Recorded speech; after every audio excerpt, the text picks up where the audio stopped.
La 35e session ordinaire de l'Assemblée de l'Union africaine s'est terminée dans la capitale éthiopienne Addis Abeba. La session de clôture a été marquée par des appels à la solidarité continentale afin de relever les principaux défis qui touchent l'Afrique. La 35e Assemblée ordinaire de l'Union africaine a discuté d'un éventail de questions, notamment de la nécessité de faire face à la vague émergente de coups d'État et à la menace du terrorisme. Il est impératif qu'il y ait une réponse à la hauteur de l'urgence de la situation. C'est la même chose avec les changements anticonstitutionnels de gouvernement et les coups d'État. Il est sans précédent au cours des 20 ans d'existence de l'Union africaine que nous ayons assisté à 5 ou 6 prises de pouvoir militaires en moins d'un an, entre 2021 et janvier 2022. C'est sans précédent.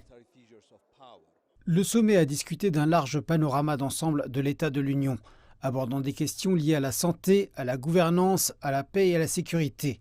En ce qui concerne la Covid-19, l'Assemblée a chargé le Centre africain pour le contrôle et la prévention des maladies et l'Agence africaine des médicaments de jouer un rôle principal en matière de promotion de la santé publique en Afrique. L'Assemblée a remarqué que la pandémie de Covid-19 avait entraîné une contraction de la croissance de 2,1% en 2020 et une augmentation du taux d'endettement de 10 points de PIB. Concernant le terrorisme et la gouvernance, les responsables ont appelé à une nouvelle approche pour lutter contre l'insécurité. Le Sahel est submergé d'activités terroristes et de meurtres de civils. Le Nigeria compte Boko Haram qui n'y était pas auparavant.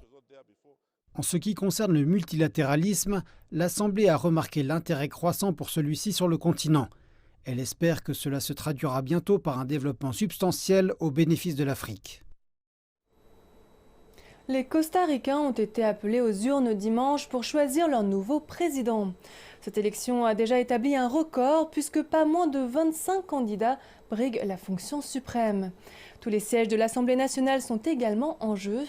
Cependant, aucun favori ne se distingue clairement dans ce scrutin.